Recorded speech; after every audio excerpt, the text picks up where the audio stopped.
Next, let us begin our second panel for today, titled Sharing Decisions on How to Spend Money. This panel will be moderated by Dr. Suhaila Zainal Shah, Research Fellow at the Lee Kuan Yew Center for Innovative Cities. Suhaila, over to you.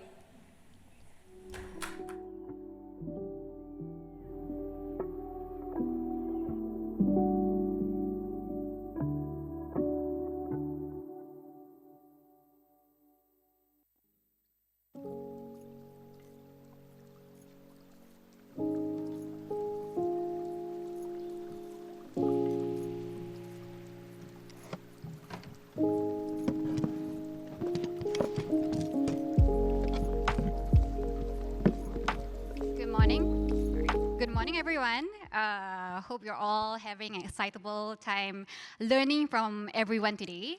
So it's truly my privilege to be the one moderating this panel. And today we'll be talking about sharing decisions on how to spend money. And it's a really interesting topic. And we do have an exciting lineup of speakers today. And they will share more on real case studies of mechanisms like participatory budgeting, as well as participatory grant making. These are mechanisms that actively involve citizens in deciding how public funds are spent or how resources should be allocated. So over here, there will be international examples that are shared, as well as ongoing and emerging ones in Singapore. However, it is important to note that it is more than just simply the allocation or distribution of funds. It's much more. It's the empowerment of community through the sharing of decision-making power, so that giving a citizens a say in shaping the society they live in, or addressing the issues that matter most to them, and in making positive change. So today, speakers will share more on how these practices have been implemented, the successes, the obstacles faced, and as well as the lessons learned. So let me introduce the speakers one by one. So the first speaker is Mr. Vincent Ng, a founding member of A Good Space, Singapore's first cooperative of social change makers. As part of the US Department of State Fellowship, Vincent here spent 4 months in New York City, where he had the unique opportunity to observe and participate in a participatory budgeting exercise involving 5 million of the city's budget. He's here today to share his key takeaways and reflections from that experience. And next up, we have Ms. Karen Lee, who will give more of a Singapore perspective. She's the director of the Partnership Lab at the National Youth Council. And the National Youth Council has been at the forefront of involving young people in decision-making, particularly through participatory grant-making. So today, we have Karen to share more on past and ongoing initiatives, speaking on the real value of having such mechanisms in reshaping youth engagement, as well as community development. And finally, we have our final speaker, Mr. Wee Keng Boon, General Manager of EM Services at the Town Council. So Keng Boon here is also an Action Fellow of our Future Ready Society program, working together with LKUICIC and IPS on an upcoming participatory budgeting project in the Town Council, which, to my knowledge, is the first that is being done at a municipal level in Singapore. So he's here today to share more on the upcoming plans, the motivations, and the vision for this exciting project. So without further ado, let's get our first speaker. Vincent, take it away. Okay, thank you, Suhaila. Hi, good morning, everyone. Thank you, Justin and IPS, for inviting me to share. My name is Vincent. I spent the last 7 years working with A Good Space and being a founding member. And through that, I got a chance to work on different citizen engagement experiences that you see on the screen. And that kind of gave me a passion for citizen engagement. But I come here today not as an expert. I come here as a student and also a fellow citizen to share my experience, but also to learn from your questions, from your wisdom, whether it's later on during the Q&A or during the sideline conversations that we will have. This kind of experience with A Good Space gave me this formative belief that really citizens are our greatest untapped assets, and they don't have to come forward only when they are angry. With the right scaffolding, they can come out with a lot of meaningful projects, as you've heard just now through citizen panels, through some of the deliberative polling that OP does. So I had a chance to learn about participatory budgeting last year when I was in New York for 4 months under this US Department of State program. I worked at Jacob Riis Neighborhood Settlement House. It's a 130-year-old SSA. And this is kind of the demographic. It was in Queensbridge, Long Island City. It's the largest public rental flat neighborhood, 100 rental flats built in the 1930s, just after the Great Depression. You can see the kind of stats there that show the kind of sense of people who live there, mostly from the lower income communities. So my disclaimer is I only managed to physically participate in phase 1 before I had to come back. But I continue on virtually phase 2 and 3. So really I have more questions than answers. But in the next 12 minutes, I will share 6 key takeaways. One is the context of this PB exercise in New York City. 2 is what actually happened in phase 1 to phase 4. Number 3 is some personal reflections of my own on this whole process, some comparisons to some models that we use in Singapore, some suggestions, and then also an invitation to connect. So first, context. So for those of you who lived in New York or worked in New York before, please pardon me, but just quick reference, New York has 5 boroughs, Manhattan, Staten Island, Brooklyn, Queens, and the Bronx. 8.4 million people. This is their MCCY equivalent, the New York CEC, and their mission is to make civic engagement inviting and memorable. And it's quite quirky, right? You look at their branding, the colors, they call their things like people's bus, people's money. The people who work inside are also former change makers, former activists. And New York City's budget annually, I think this was 2022 or 2023 data, 107 billion. It's quite close to Singapore. I think we're 103. But you can see it's actually bigger than some countries and some US cities. They spend 300 million a day. My favorite basketball player is LeBron James, right? New York City spends 1.5, his entire career earnings, New York City spends that in 1.5 days. So it's quite a lot of money. What is PB? Historically, PB was a way to basically let citizens have a say in how the city spends its money. It started in Brazil in 1989, and then since then it's been implemented 11,000 times in cities around the world. In 2022, New York City launched the People's Money as a citywide participatory budgeting process, but it funds expense projects. So this is different from capital projects. Expense projects in their terms are programs and services, whereas capital projects are your infrastructure, building renovations, construction, things like that. So these are the 4 phases that we will dive deeper into to give you some sense of what happened. So how did they implement it? Quite interesting. They worked with 33 neighborhood-based organizations, and the condition was in order for us to apply to be this neighborhood organization to run the PB process in our neighborhood, we have to form a coalition. So I wrote the grant paper for resettlement to form this coalition with 3 other organizations, and very thankfully we were selected to implement the PB process in our area of Queensbridge, Long Island City. So what happened there? What actually happened in the 4 phases? So phase 1 was idea generation. So here we kind of had different workshops of 20 to 25 participants. We split them into groups of 5, and they did brainstorming through a game which the CEC learned from Helsinki, a city in Finland. So this was what their game was like. Different rounds. So first round, we pick a type of city. What are your aspirations, vision? Second round, choose a type of resident. If you don't like the resident that they have for you, you can create your own resident. So that's an interesting one. Then constraints for brainstorming, so that the brainstorming is, there's a way for them to converge. And one interesting constraint was that the idea cannot last for more than 1 year. So that was their kind of definition of what you can create. And also, I thought this was a bit overkill, but they even have picked your brainstorming method. But I think by the time you come to here, people are quite excited to start jumping into it. So this wasn't really needed. And then at the end of it, each team has a scribe whose job is to then consolidate the idea into 1 page and then send it to the CEC. So how did they then filter all these ideas that came from 33 neighborhoods, right, to something that can be acted on? So that was phase 2, where they had this thing called the BAC, Borough Assembly Committee.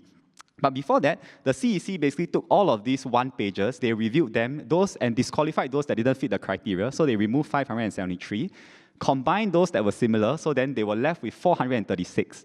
Then, based on these 436, each borough, they had a borough assembly committee that made up of 20 to 25 residents per borough. And the way they chose this BAC also quite interesting. They employed a company that does jury selection to do this selection of the BAC so that it will be a representative of the demographics of the people who stay there. So if you live in Queens, which is a huge borough, right, then wow, you have 100 ideas to sort through. And your objective as a member of the BAC is to get it down to 10. So this is, I don't know whether you can see, but this is one page of 100 pages that you will get, right, if you're a member of the Queen's BAC. So it summarizes the idea, tells you what was combined to form this idea. And then how did they get from 100 to 10? So this was their process. Through 6 meetings, you will meet with different members of the in your BAC, and you will get down from 100 ideas, you'll refine them, get down to 10 that will go on a ballot in phase 3. I highlighted meetings 3 and 5 because that's where they bring in the so-called subject matter experts, where the community-based organizations get to come in and share information on needs, on past solutions, on lessons learned. So that was how the community input was merged into the BAC. So I have just dumped a lot of information here, so I'd like to maybe invite everyone to take 5 seconds to take a pause. What's one thought, question, or comment that's coming up for you now? And I'd like to invite you to bring your wisdom later during the Q&A, whether is it through the questions or maybe the sideline conversations that we'll have. Then phase 3 was voting. So if you are above age 11 or you are age 11, you can vote, and it's regardless of your immigration status. This year, they had 139,000 ballots cast, which honestly is a drop in the ocean compared to the 8.4 million population. But I think from an absolute number, it's still quite a good result. Then phase 4 was project implementation. So this year, Queens had 5 winning ideas. I couldn't fit all on the slide, so I chose 3. And how they do it is they issue a RFP, a request for proposal. So if, let's say, you want to implement this healthy meals partnership with restaurants, you submit a proposal. This year, it was 170,000 for the winning ideas. Last year, I think it was 280, because the city's budget has been slashed quite significantly due to several city issues.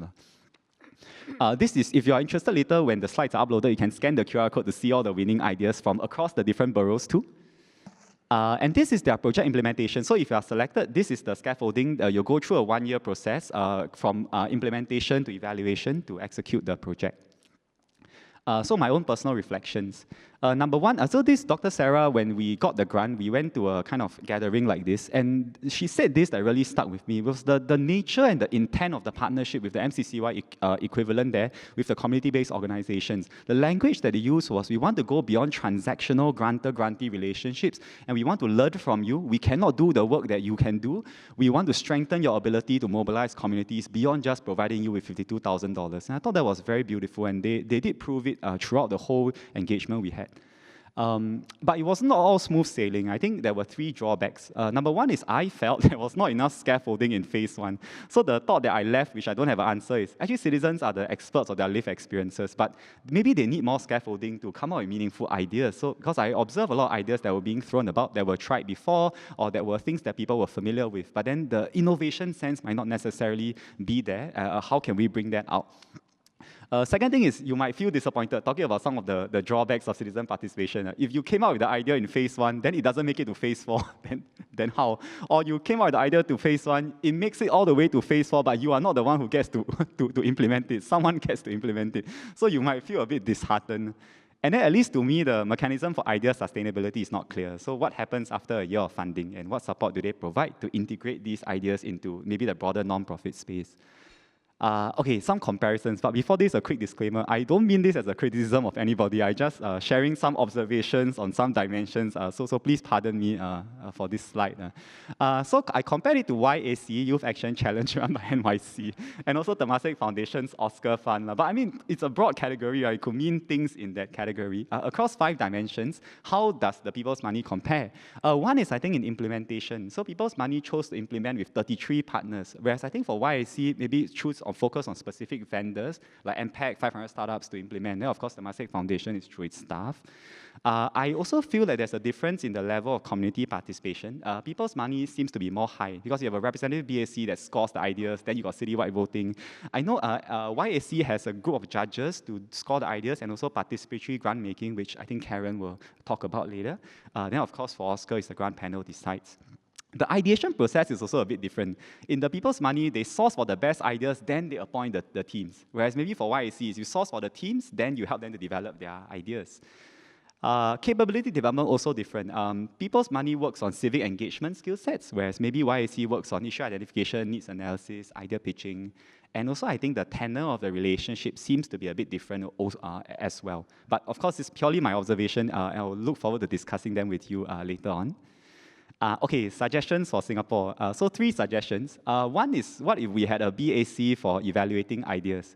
Can we introduce more citizen participation on grant panels, like for our Singapore Fund or for some of these grants that are run by the foundations, right? Beyond the very successful seasoned professionals, can we have a mother from a rental flat evaluating a proposal? Can we have a change maker evaluating a proposal on that panel? Number 2, can we give community-based or civil society organizations more opportunities to shape or even lead civic engagement efforts? Imagine a YAC run by Beyond Social Services in Jalan Klinik, run by Fei Yue in UT, run by All Kin in Ang Mo Kio. What difference would that make? And I think when I worked with REIS, I observed that because these justice impact youths, right, youths who've been through the criminal justice system, they typically don't trust the civic engagement process. But because they trust REIS, they came for the idea generation sessions. Some seniors who don't speak English, because they trust REIS, they came for the idea generation sessions. So I thought that was quite interesting. And the counterpoint could this be, wow, you work with 33 people, it's very messy. And I agree, but I think the question to raise is, what are we sacrificing when we consolidate? Maybe mass, right, if we head in that direction just a bit, it might maybe not be a bad thing. You know, it could lead to a strengthening of social fabric and resilience when you have more people who can do this kind of work, just as what Dr. Sarah said. Lastly is, can citizens be a prototyping force for non-profits? This is something I've been thinking a lot about when, in the past when I was with a good space.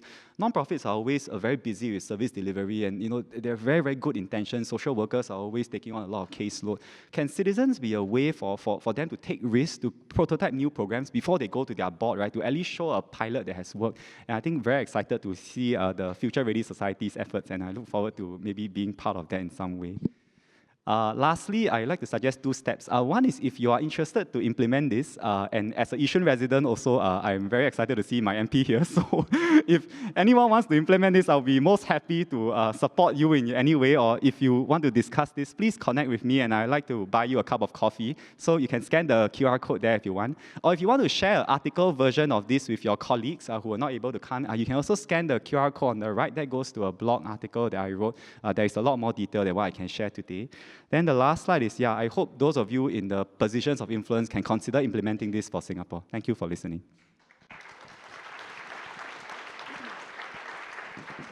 Thank you, Vincent. Now let's have Karen to share more. Is it on? Yep.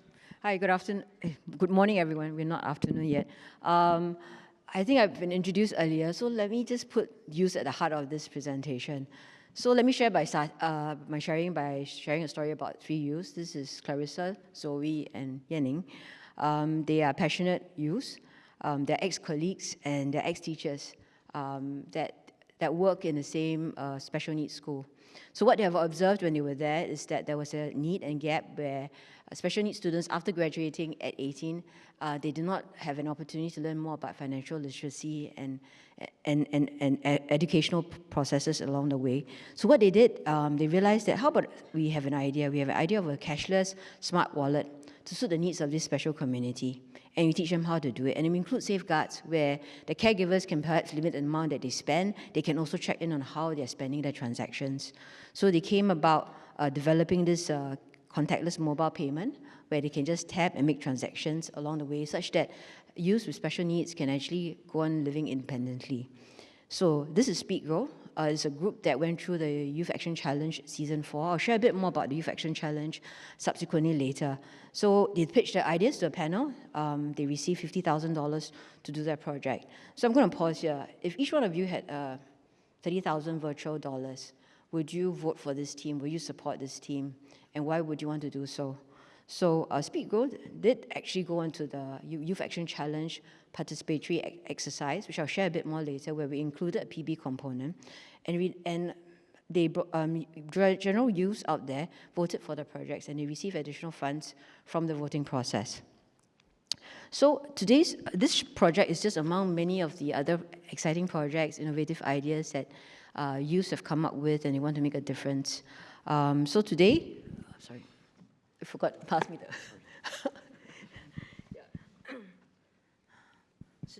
So today, I'll be sharing on NYC's experience and journey. I'm not the experts here. We are not the experts here. We just want to share what we have experimented, what we have learned engaging youth in terms of grant making, and how we empower them, we engage them. Okay. So at NYC, we do believe in youth. They are active citizens. That they offer unique perspectives. They have passionate, they have skill sets, they have innovative and creative ideas and solutions to offer to Singapore and the larger community. At NYC, we bucket the work we do into 3 areas: be heard, be empowered, and be the change. For be heard, it's not just about hearing from government agencies, but rather hear from their peers, and for us, the government, to also hear from them. The empower is really about engaging youth, giving them developmental opportunities to be future ready, and be the change is really giving them opportunities to lead ground-up projects, take action, and be the change that they want to see in the world. Okay, so from our data, actually youth care and they want to contribute. So they're actually civically engaged. The willingness to contribute is high. There's a translation of intention into action. The modalities vary because I think what we're seeing from the data is that it depends on the time that they have and what they're interested in. So there are many ways that they engage in civic engagement, one of which is keeping abreast of the news, reading up what's happening. The other is expressing their views via having conversations, being involved in dialogues, and perhaps be involved in some of the petitions. The other way that they contribute is really participation in terms of working with others, tackling real issues together and forming groups. So in so doing, there's no one-size-fits-all because youth is not homogeneous.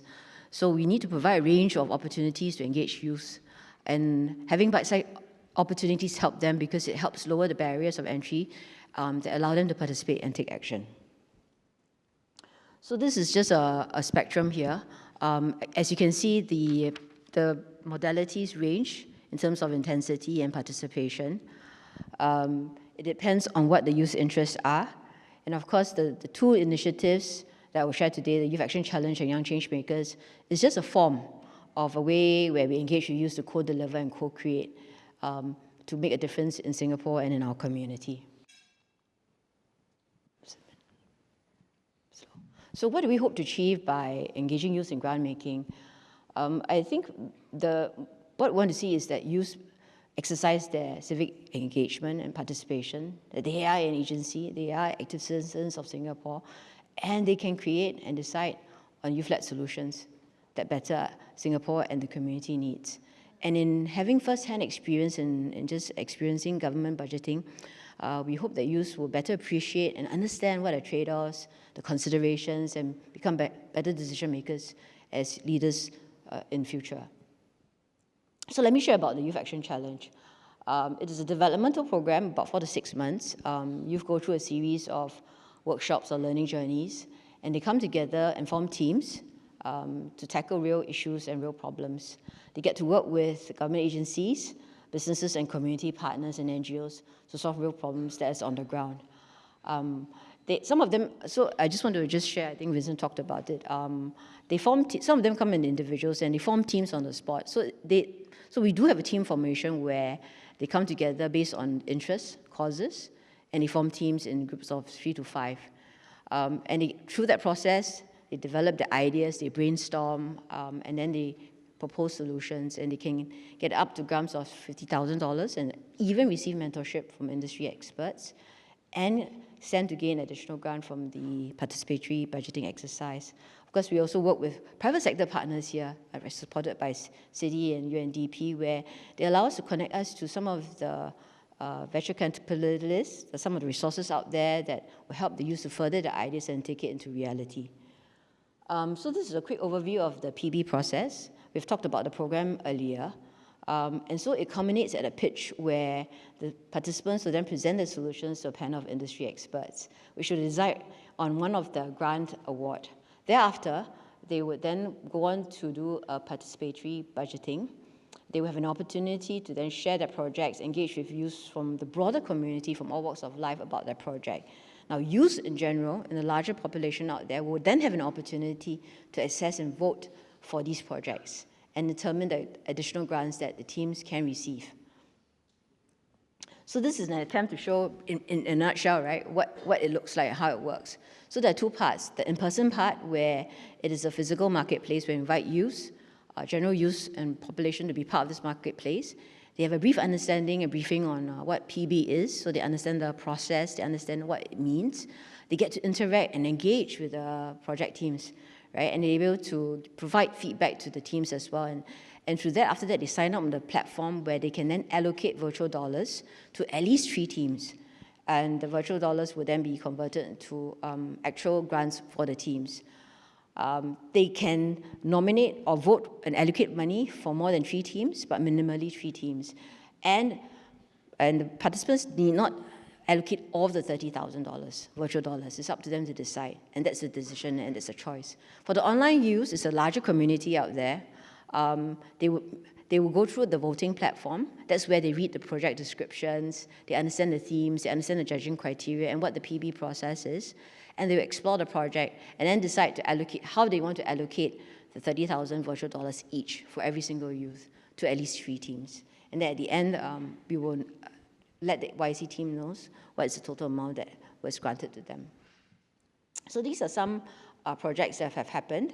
Besides getting feedback from the teams, we also want to understand the thought processes of why young people vote the way they do. Why do they allocate public monies in this way? So these are some examples of what you say involved in the PB process. For example, in supporting this project on growing mushrooms and making it accessible in terms of supporting local produce, they talked about how it's affordable, it's easy to access, and educate the young in terms of how we can actually support local production of food in Singapore. The other one is say that in growing mushrooms is a patient process, and it also helps us to better appreciate, how we change our eating habits and appreciate the food that comes to our table. The other one is oral health matters, about bringing oral health to the vulnerable groups like the elderly. And these are some examples there. I won't elaborate, but I think you can quickly read through some of the comments there. Next is the Young Changemaker. The Young Changemaker grant is the first of its kind by Youth for Youth, which means that we have a community of youth creators, youth volunteers, purely all volunteers, empowered to make decisions to give grants to other youth projects. That means we as government agencies or officers, we do not give the grants, they're empowered to do so. And these grant-making decisions are made at a platform called the Open Mic Session. And project teams here can then look forward to perhaps tapping on the knowledge of this creator pool and creator community. There are resources that they can provide, and we also support them and get feedback from their peers as well, and the partners as well as the curators at these open mic sessions. So what we do at the open mic sessions is not a panel. We try and put teams together around a common topic. So for example, there might be 4 groups of projects that is talking about community service and engagement. We put them together, they hear each other pitches, they give feedback, but at the same time, the curators will then also give feedback and assess their grants. So teams get to up to $3,000 or $5,000 depending to kickstart their projects. So this is the process. As you can see, NYC supports in terms of the administration and filtering the grants applications and invites the teams to present their proposal. But the curators are the ones that lead in the open mic sessions. They listen, they deliberate, and they decide on an actual in principle grant award. Not only that, they actually convey the amount to the grant applicants. And they provide light mentorship and guidance to the teams. And sometimes they actually journey with them in the 6 months of the project. And some of them become friends along the way and mentors as well. So these are some interesting quotes from our partners. I just want to share a bit about this. Our partners, sometimes we partner with agencies or organizations out there on the YCM grant to provide more opportunities for youth. And our partners may want to focus on specific topics like, let's say, about mental well-being or heritage projects. So we work with the YCM curators to then provide specific opportunities to look at projects that tackle some of these real issues. For example, we work with the National Heritage Board in encouraging youth to then how do we preserve heritage and safeguard heritage in Singapore.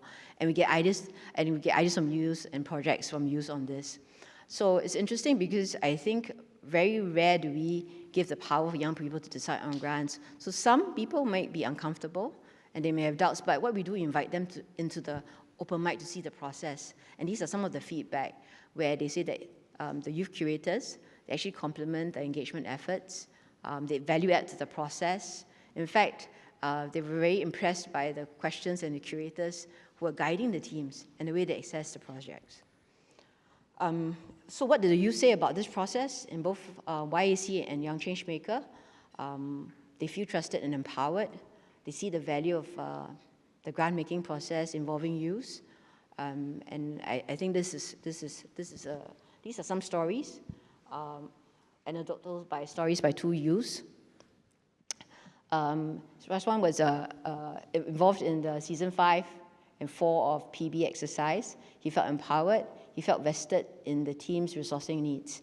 And it energizes him because he's also involved in the special needs community, and he's looking at ways that he can also contribute in innovative ways as he listens to the team's sharing and projects. The next one is Liki. She's not here today, but she's one of the YCM chief curators.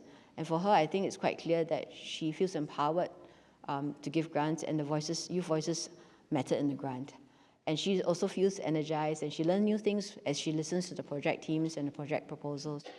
Although she's not here today, we do have a YCM community creator here.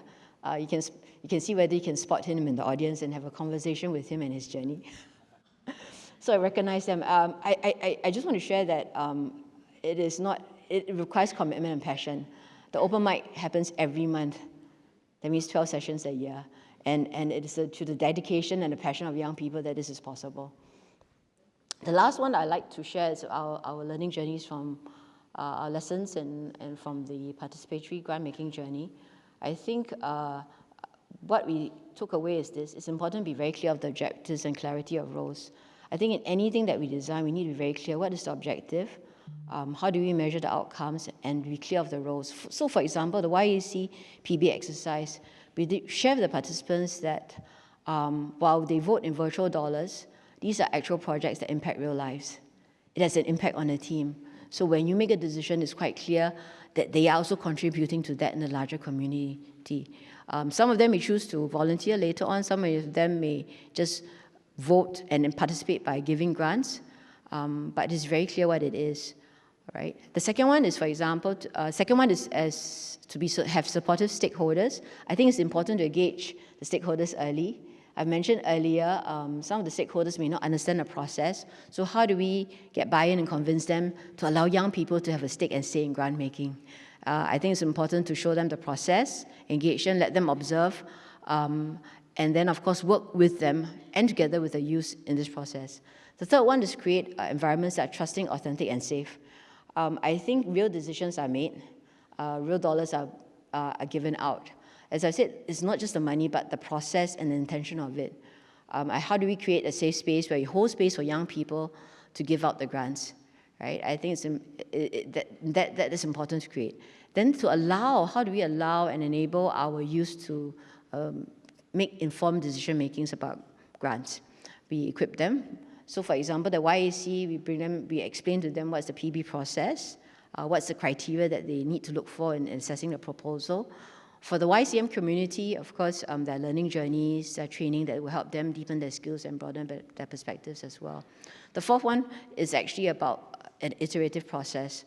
As I mentioned earlier, we are still in early journeys for some of this grant-making process. We're still learning, we're still growing, we are looking at feedback. Every year we have feedback from the youth in terms of YAC and for the YCM, it's the YCM curators, and it's a two-way conversation, taking in feedback, improving the process, how do we better engage them and deepen the engagement. I think earlier one of the speakers talked about closing the loop, and it's important to close the loop. So we do share with the youths who participated in the YAC PB process how much grants are then allocated to the teams. And of course, the YCM curators, they themselves actually close the loop by sharing the grant amount to the youth. So with that, I end my sharing. Thank you.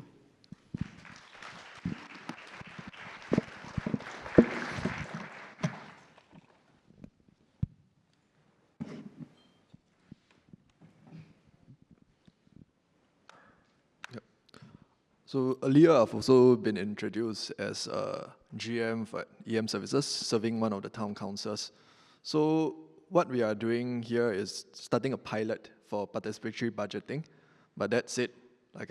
Like all the panelists have mentioned here, we are no experts. We are also learners. So take the time.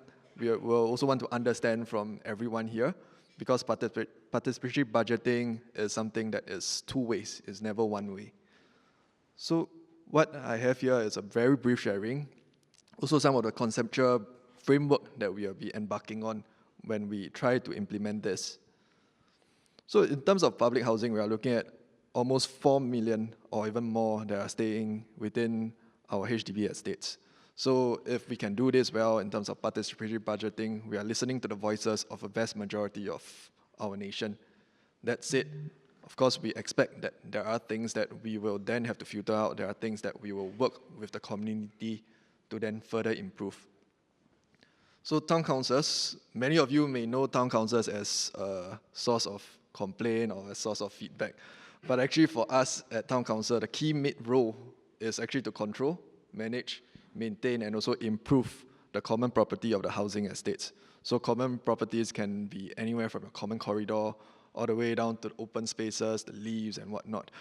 So recently, we also do embark on projects beyond even the common properties. So in this sense, what we are trying to do is really look at what the residents require, because as the population changes, as the demographic shifts, different towns may require different things. In 10 years, perhaps Punggol would not be as young as it is currently.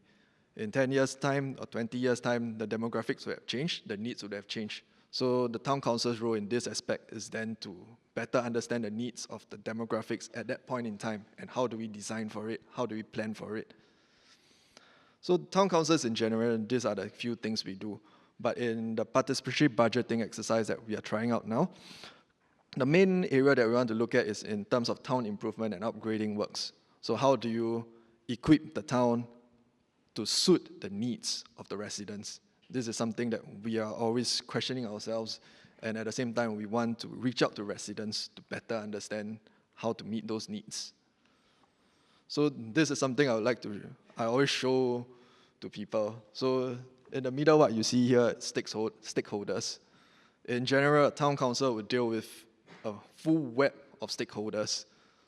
This is not exhaustive, and these are also growing as time goes by, because the needs of residents change. The role of a town council would also evolve with time. So in terms of resident engagement, in town council's context, neighborhood renewal program is one that we often see.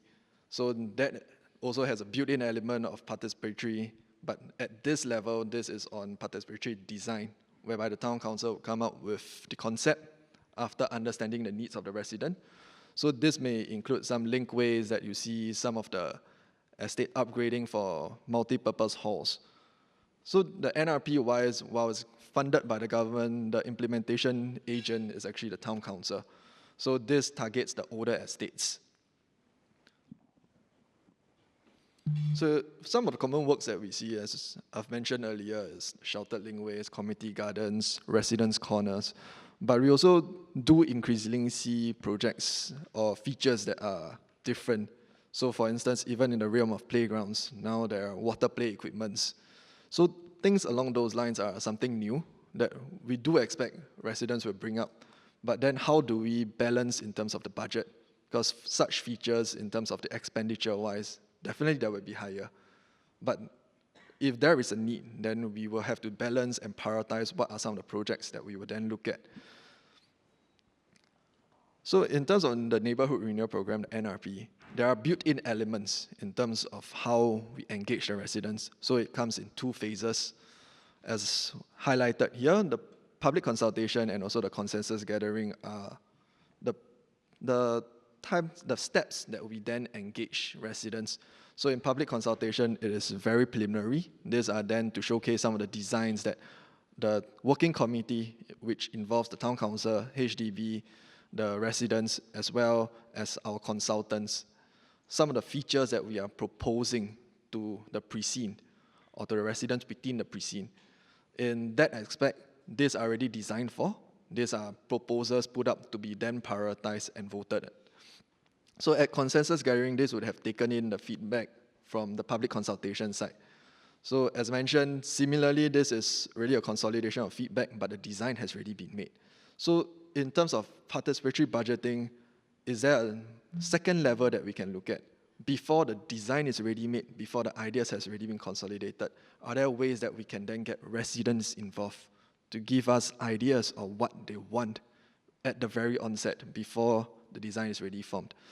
So one key thing that you would see in terms of consensus gathering require at least 75% of the residents to agree with whatever we are proposing.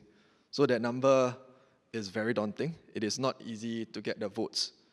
But with participatory budgeting, we are also trying to understand if the residents are engaged at a much earlier stage, would that then make it easier for them to agree with whatever proposals that are being rolled out? And since they are at the stage whereby they are then voting very early on, knowing what are the budgetary constraints, knowing the authority requirements, then would that streamline the process even better?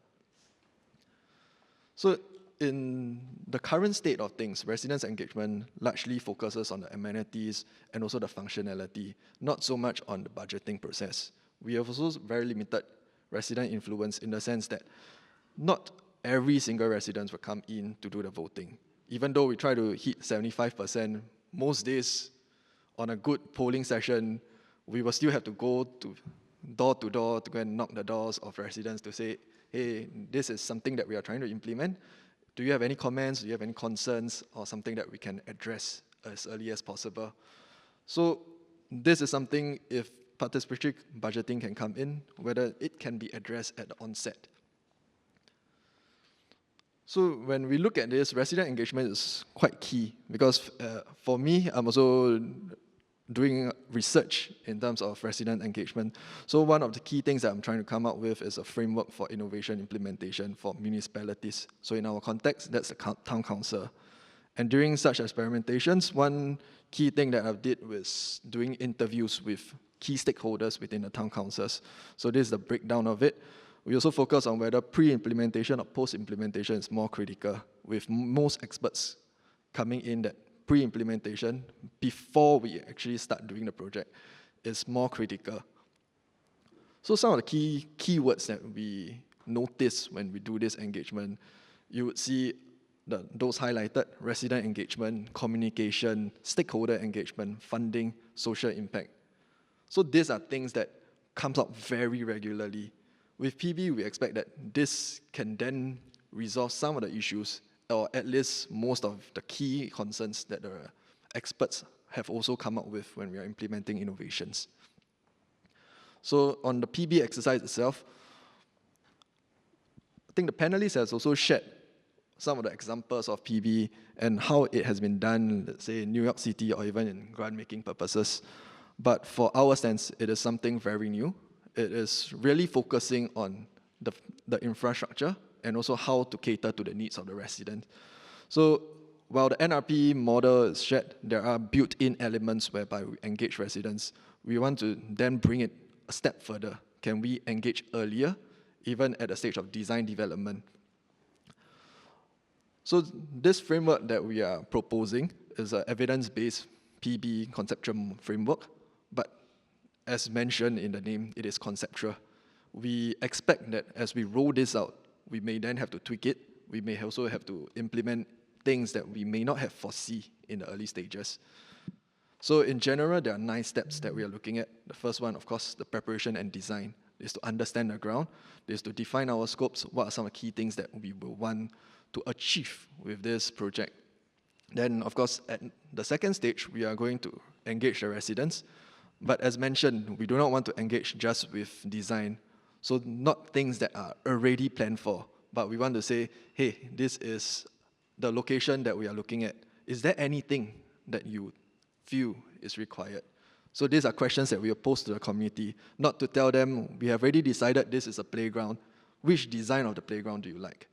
So as you can see, if we are going with this approach, the residents then have to understand what are the needs of the community, balance it out with each other.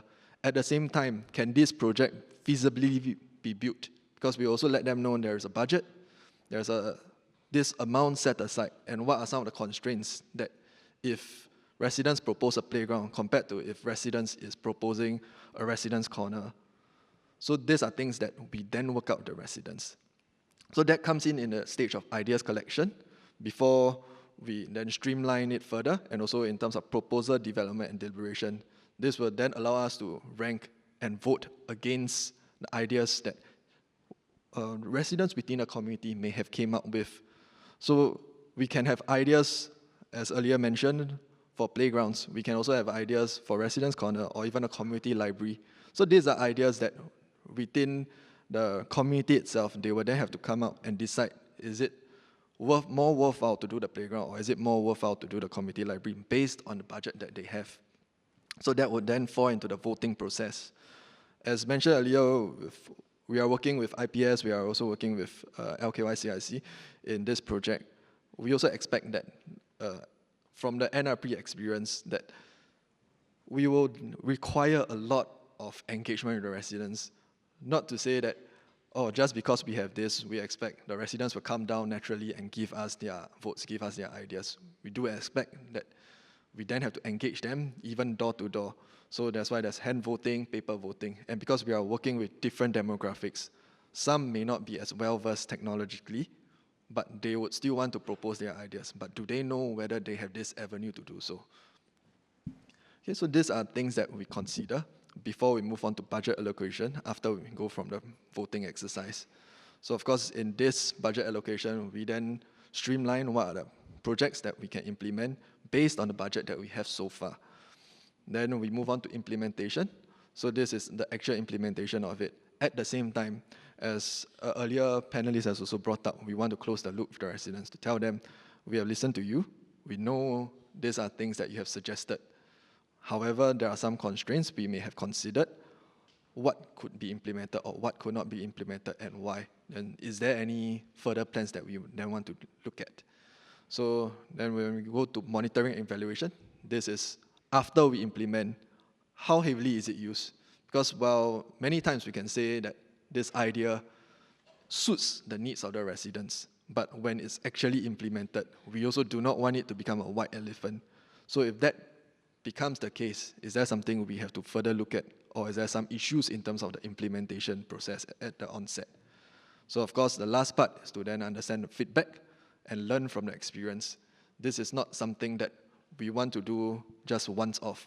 It's something that we hope can be perpetual, and this is something we hope that can drive residents' engagement and also in terms of better understanding the needs and delivering the needs of the people through the town councils. So in this aspect, we expect that community outcomes, there is of course increased understanding of the budget. With that, we are hoping that the residents can then see why there are difficulties in implementing some projects. At the same time, community should come together and then they are empowered to make decisions. So in this aspect, we are even giving financial decisions to be made by the residents and for the community itself. So of course, at town council level, if we know the needs of the residents, we can then better allocate our budget and also resources. So this includes even manpower resources. What are some of the needs that we can then further enhance? So some of the needs may not be as difficult as building a new linkway, but it may just be coming out with something to help the community that is very specific to the precinct. But this is also one way we can better serve our people. So of course, that ties back to the stronger connections with residents. So to end off, I also hope that this is something we can pull through. We also require the support of the community and do allow even town councils some chance to see how we can better help the people and experiment on this new strategy. Okay, thank you.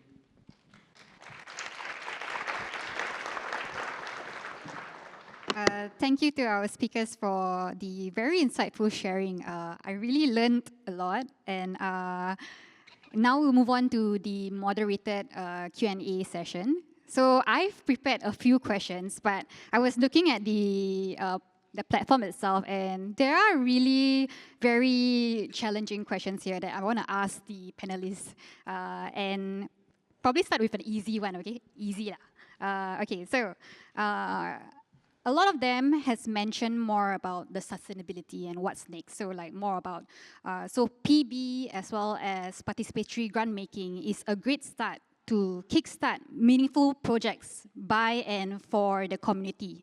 But how can these projects be supported in the longer run? Are there bridges to other resources when initial funding supports end? So this is the question that was posed. Yeah. To any of the speakers? Okay, I'll just give a bit of my input.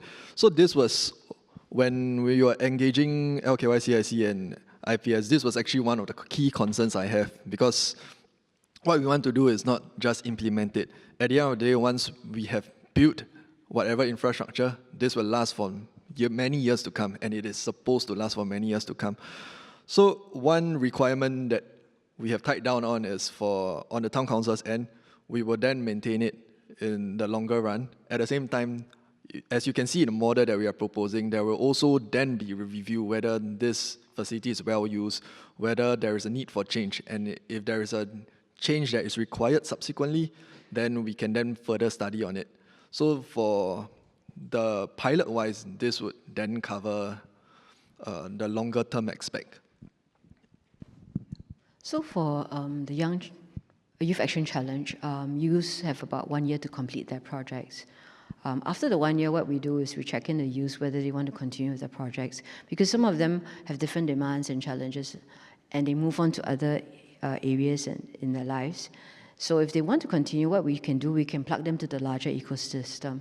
For example, if they want to scale their project, sometimes we connect them to other funders out there who might be able to support them, or if NYC can support them, we continue to support them.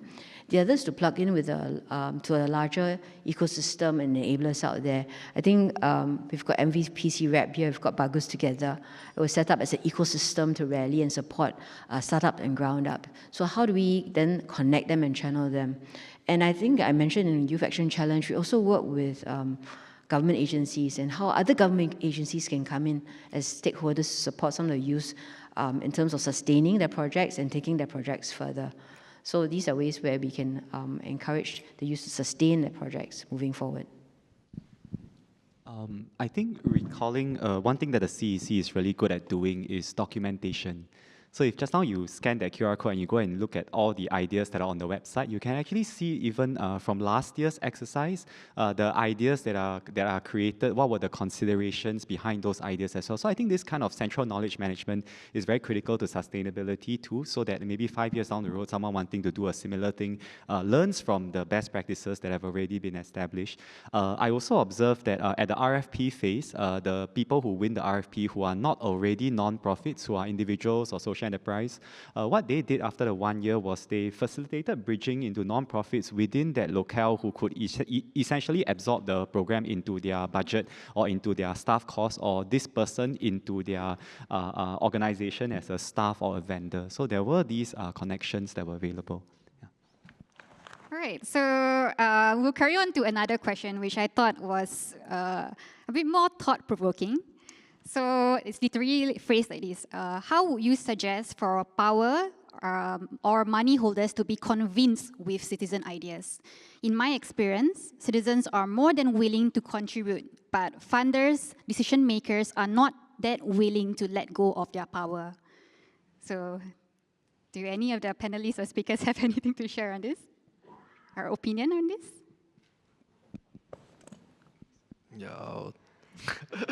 Yeah, so I'll share a bit, because in my role, and what we also then do is also decide on what are some of the projects we want to go ahead with. So for this question, it's also quite interesting. We also acknowledge that residents would like to contribute. It is something that most communities would want to be able to share and shape the environment around them. So interestingly for us, it also requires a mindset shift. There is two ways that you can then look at it. One is whether the decision makers are willing to let go of the power. I would say for the right purpose, for the gains in terms of social needs, yes, definitely the decision makers would be keen to let go.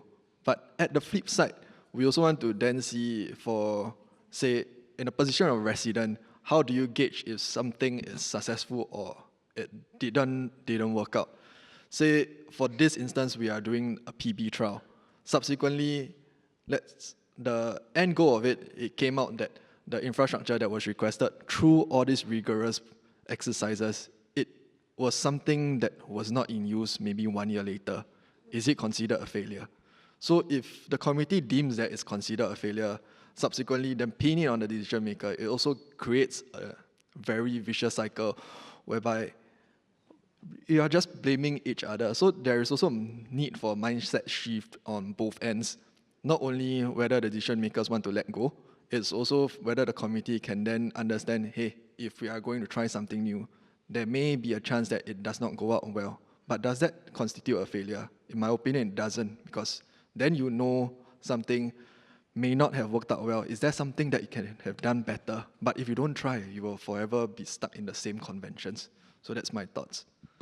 Thanks, Kim. I'll just share quickly. I mean, I'm tempted to say if I know the answer, right, then I probably wouldn't be struggling so much for trying to do some of these citizen engagement projects.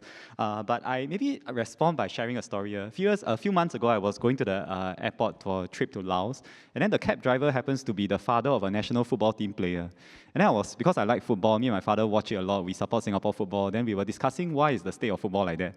And then his point was that there's not enough rivalries. So he feels like because the neighborhoods are so homogeneous, right? You go to, like, say, Sengkang, there's a Hai Di Lao, they're the same shops. You go to Yishun, maybe they are the same shops. There's not enough differentiation around different neighborhoods for there to have this neighborhood pride that's essential for rivalries and for a vibrant S-League. Of course, I am just a football watcher, so I'm not claiming to know better than the FAS. But I think that has some point, right? Because in New York, what I observed when I went there to facilitate the PB was that people were really proud to be from Queensbridge, to be from the Bronx, to be from a particular neighborhood in Brooklyn. Then I think of my own neighborhood, right? I've lived there for like the last, 20-something years in the Yishun and Sembawang area. I didn't really have a sense of ownership of my community. I mean, I live there, I go to school there, but I buy things there, but I don't feel like, I have a say in how to shape it. So I would say the value to a funder, right, would be this. If you run PB in your neighborhood-based organizations, I think it could lead to more community ownership because you have a stake. And PB or citizen engagement, maybe it's not just the mandate of MCCY, not the mandate of just the mandate of PA, but it's the mandate of every citizen. And every one of us here, we should have a say in this country because it's going to be a lot of complexity coming forward. And I think that what COVID has shown us is that we, the citizens, have to step up. And when we step up, we can see a lot of beauty and we create a safety floor, not just a safety net, because the net still have holes, but you create a safety floor so that no one falls through the cracks. Yeah, that's my thought.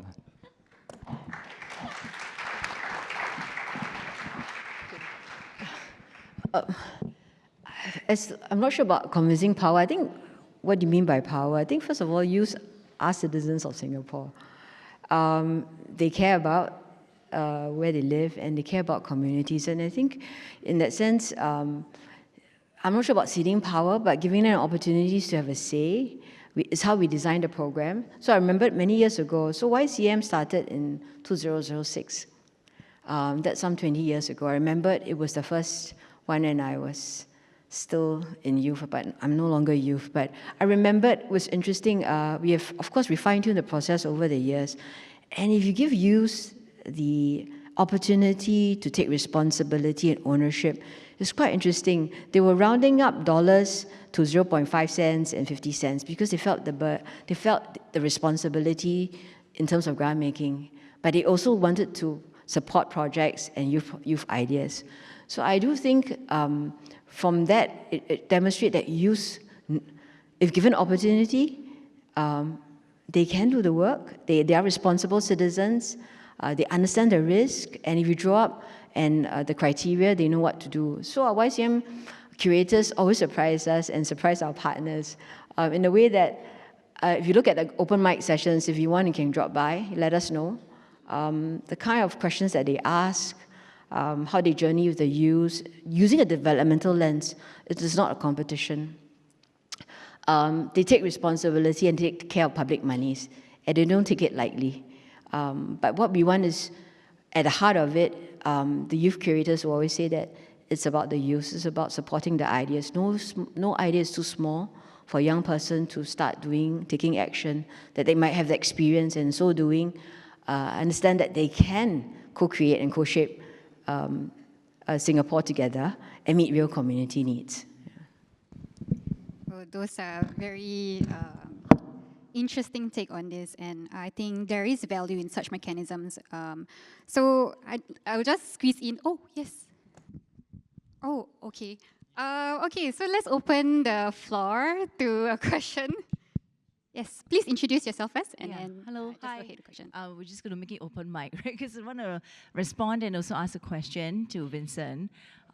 First of all, I think the very impressed by this panel and very excited that I have a resident in Yishun who has some expertise in doing this. So I'm going to do an open mic invite that we might want to do some initiatives in participatory budgeting in Yishun South together.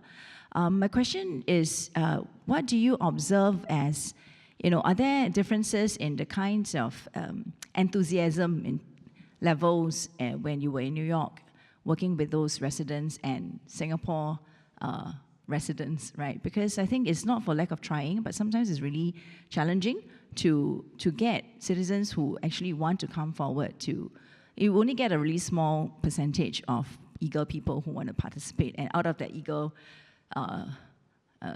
minority community, even fewer want to roll their hands up to come and help with the effort. So what do you suggest, and what are some of your learnings around this that can help to move this along in terms of the enthusiasm level of the citizenry? Thank you. Thanks for that. There were maybe I share 4 points, how they kind of made it more inclusive to get people to come forward. One which I already shared, which is implementation by community-based organizations as opposed to 1 or 2 vendors. So these CBOs, they hold high trust in the communities. So I think they are the equivalent of our SSAs here, the Beyond Social Services, who practice ABCD, ComDev. Second point is they use game-based methods. So just now I only managed to show the games for the brainstorming phase, right? But even in the BAC, and in the voting, it's very fun. Like there's this, they literally they converted a school bus, right, into a bus they call the People's Bus. Then they decorated it, they put a mustache, they put all sorts of funny things, and then they drive that bus around to places where it's very hard to reach the last mile rental flat areas to get people to vote. So going into the community, trying creative things. If you remember, they are very quirky branding. I think that's the second point. The third point is my boss, Christopher Henway, he was very adamant of paying a stipend to the community members who came forward to participate. It was 25 US per hour, which was just above their minimum wage of 20 US per hour in New York City. And he wanted that to cover their time, to have a token to show that we honor you, but also very practically cover their metro card travel to take the subway to come for these sessions. And then the last one, which I thought very interesting, was he also very intentionally asked me, who are the people that we are not seeing at these sessions? And I think for us, the answer then was the undocumented immigrants in New York City who were terrified of engaging with civic engagement processes. But as you read in the news now, there are so many of them there, and they absolutely, I mean, at least my personal view is they should have a say in this. So we were very intentional in doing street canvassing and trying to figure out where they are, rough sleeping most of the time, and then engaging them where they were. Yeah. All right. Okay, so I wanted to ask a question of my own, and I was thinking that now we're moving towards understanding the impact of projects and in measuring those. So my next question to probably all the panelists is, what do you believe should be the measure of success for participatory budgeting or grant-making initiatives? Is it simply about how many people participated, or are there deeper, more nuanced indicators that we should be looking at?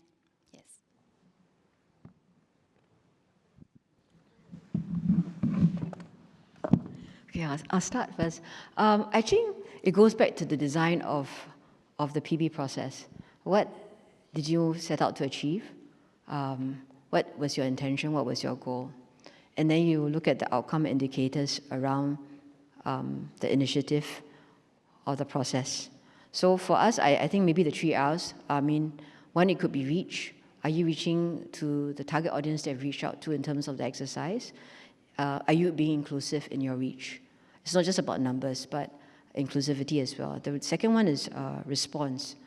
The response would be, I feel empowered, right? My views are valued. I have an opportunity to work with different stakeholders. In this case, an opportunity to work with government agencies, for example. So what's their response to it? And then resonance. It is a longer-term measure. It's like, what do we do after that? Do they want to continue giving? So are they inspired? Do they want to start their projects? So after that, for example, you've heard, for example, youth may have come for the Youth Action Challenge. They've heard their peers can do it.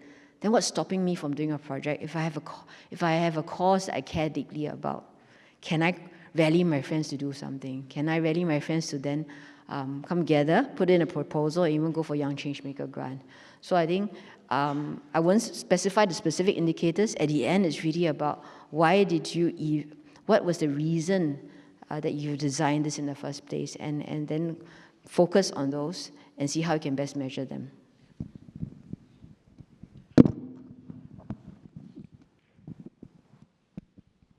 Okay, so for my thought on top of what has been shared, so those are very critical. The other part that I also want to see is there any shifts in terms of how the residents have been engaging?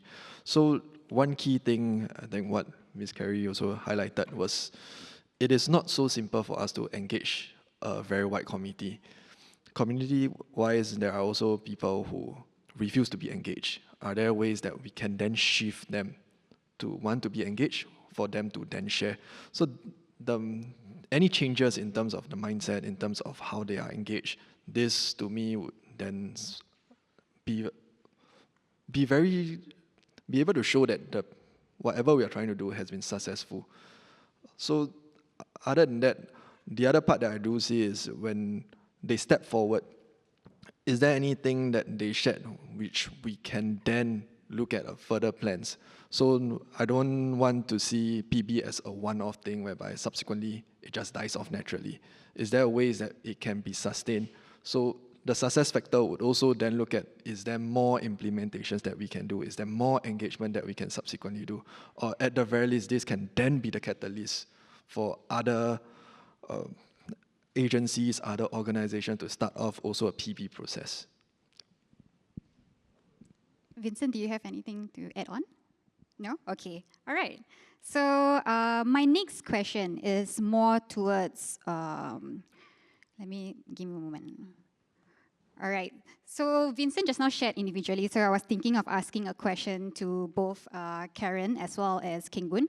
So for Karen, you have a lot of experience with the engaging youth in decision making, which I find very, very fascinating. And I was thinking about it. A big challenge will probably be to finding the right balance. Like, how do you guide and mentor youth while still allowing them the freedom to take charge in making decisions of their own? And for King Boon, I'll just ask one shot, okay? So after hearing about the insights shared by Vincent as well as Karen about international as well as Singapore youth example, how do you see your initiative building upon these established practices and innovate beyond what's been done? Right, so feel free, whoever wants to answer first. How do I frame the question? I think it's not about guidance, but how do we work with young people or youth out there while giving them ownership of decision, but also understand the considerations. I think it's a process that requires communication. It's a process that requires understanding. And I think it is all involved in the design of the Young Changemaker. So in design of, let's say, the project, in this case, Young Changemaker grant. So I think in the way we designed it, we do have conversations with our creators. We sit down, we discuss with them. They even have work plan. We have joint work plan. And within the community, they have committees. It's a tight, strong, passionate curator community. They take leads in terms of partnership, they take lead in terms of marketing and branding, and they give us inputs as well, even learning journeys. And so we work with them to shape that. I think it is more of a partnership and a dance, and I think it's around that area, rather to say that guidance versus autonomy. But how can we work together as partners, as co-citizens, that we want to make a difference in our community, and how can we push some of these things forward? So and even when there are, let's say, differences in views, I think, how do we create that safe space to have the honest and candid conversation? And then from there, we move things forward, and we make a decision, and we can push some of the boundaries, or even decide on how can we incorporate some of the feedback and then refine the process moving forward. So for my question, I would say PB in itself is already an innovation in terms of our current format, in terms of how we engage residents. So beyond that, what I hope is that this will then form the basis for engagement in subsequent cases, not just in the realm of infrastructure, but is there, in terms of is there a specific needs that the resident may want to look forward to? Is there something that the town council can then better serve? Because by and large, town councils are always deemed to be very conventional, very safe. I would say operationally, most are actually doing their level best to engage the resident, also at the same time to serve, to deliver to their needs. But that said, is there a better way that we can then do it? So PB is one that we are exploring. Other than that, subsequent to PB, is there then a framework or basis that we can come up for in terms of resident engagement? So this is just one aspect. This is a new innovation for us. But going forward, is there a way that we can then progressively even improve it? Or can we progressively come up with a longer term plan based on one engagement to see down the years, maybe in 5 years' time, we can then look at something else. 10 years' time, can we look at something else? Because this aspect is then what will be critical for people within the town. Great, and this is one also question that I was thinking about while you're all like sharing the process itself of in a wide-scale participation program like participatory budgeting as well as grant making, it involves a lot of people, right? Then how do you, what kind of strategies are adopted to make sure that people are not, certain groups or certain segments of the population are not being overlooked from these conversations? Because it is going to make an impact in their lives in a way. So what kind of strategies are taken based on your observations or based on your understanding? Okay, I'll start off first. For the case that we are currently doing at a pilot stage, I wouldn't say we have a vast amount of experience or any good portfolio at this point. But when we are doing NRP, for instance, one of the key things that we do is really go door to door and really go and knock and then have a conversation with the resident. So that also allows us to know what the resident actually requires. But of course, that can be a more structured process. Door to door is good because for residents who usually do not wish to be engaged or are usually not engaged, they are then reached out to. At the same time, you would see the criteria for NRP is actually 75% to agree to what you're proposing. So I would say setting a high benchmark in terms of the engagement level, it will help. It does make things more difficult for whoever is trying to implement it, but then it allows a vast majority to come to a consensus and give you their inputs. Sorry, King Boon, there is also a question in the platform. I just wanted to ask also. Someone is curious in how or whether residents from rental blocks are also involved in PB and if there are also challenges facing the area. Okay, so because this PB is a pilot, right now we are not finalizing which specific location we are doing at this point. The intention that we want to do in our first stage is actually engage the resident at large to find out, is there a key issue or key concerns that a good majority have? Once we scale down through heat mapping, we understand that maybe there is a local issue that we can then focus on, then we will focus on that particular precinct or location. So it's a few phases that we are looking at, because we do not want the case whereby we say, oh, we feel that this particular block requires something, then we target that block. We wanted to actually go from a high level, find out what's the issue of the vast majority, then scale down to a precinct, then scale down to the community at that level and the neighboring blocks within that extent. So at this point, I cannot say that we will or will not be engaging the rental blocks, but if we find that there is an issue close to the areas where rental blocks are, of course, definitely will engage the residents of the rental block. Because at the end of the day, call me an idealist, call me optimistic or what, the main thing we want to drive at is we want to serve the community that is living at that space. Great. The rest of the panelists, you want to answer on the note about inclusivity? Okay, so from our experience, as I said, we are still on the journey. When we first started PB in YAC, it was just a physical session, and we realized that perhaps in a physical session, there's only limited reach to the youth that come to the session. So we tried subsequently to then incorporate an online component so that we can reach out to more youth. And I think for most of us, we know that youth live in the online space. So we think that as a strategy, we can reach out to more youth.